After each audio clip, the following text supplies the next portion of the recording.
ইতিহাসে এমন এক বীর আছেন যিনি শত যুদ্ধেও পরাজিত হননি। রাসূলুল্লাহ সাল্লাল্লাহু আলাইহি ওয়াসাল্লাম নিজ হাতে যাকে উপাধি দিয়েছিলেন সাইফুল্লাহ, আল্লাহর তলোয়ার, তিনি হলেন খালিদ বিন ওয়ালিদ রাদিয়াল্লাহ।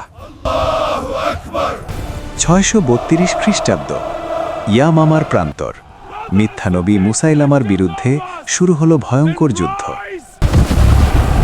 মুসলিম বাহিনী পড়ল কঠিন বিপদের মুখে। চারদিকে বিভ্রান্তি, সৈন্যদের মাঝে দেখা দিল দুর্বলতা। ঠিক তখনই সামনে এগিয়ে এলেন খালিদ বিন ওয়ালিদ রাদিয়াল্লাহ। তিনি দৃপ্ত কণ্ঠে ঘোষণা করলেন, আজ পিছু হটার দিন নয়। তারপর তিনি বাহিনীকে নতুনভাবে বিন্যস্ত করলেন। গোত্রভিত্তিক দল সাজালেন কৌশলে, দিলেন চূড়ান্ত আক্রমণের নির্দেশ। মরুভূমি কেঁপে উঠল।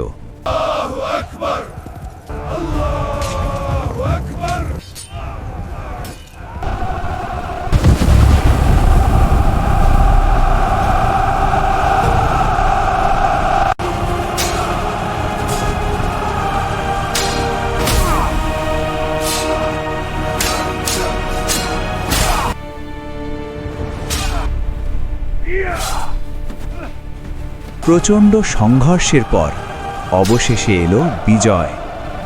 মিথ্যার পতন হল, সত্যের পতাকা উড়ল আকাশে।